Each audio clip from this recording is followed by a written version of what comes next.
18 বছর পরে স্বপ্ন পূরণ, আইপিএল ট্রফি জিতে কান্নায় ভাসলেন কোহলি।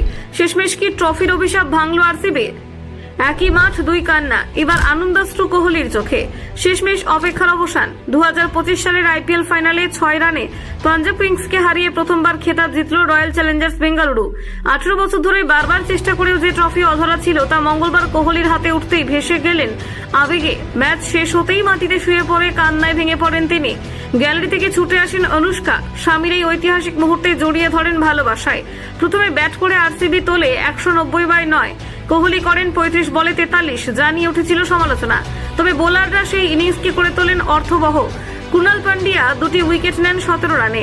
শেফার্ড, হ্যাজেলউড, যশ দয়াল, ভুবনেশ্বর সকলেই দেন অবদান। পাঞ্জাব থেমে যায় 184/7। একই নরেন্দ্র মোদী স্টেডিয়াম, সেখানেই 1.5 বছর আগে বিশ্বকাপ ফাইনালে ভেঙে পড়েছিলেন কোহলি। এবার সেখানেই বয়ে এলো বিজয়ের আনন্দধারা। 2025 সালে যেন স্বপ্ন পূরণের বছর। আরসিবি শিবিরে শুধু উল্লাস, শুধু উচ্ছ্বাস। আপনারা দেখছেন গ্রামীণ বাংলা নিউজ।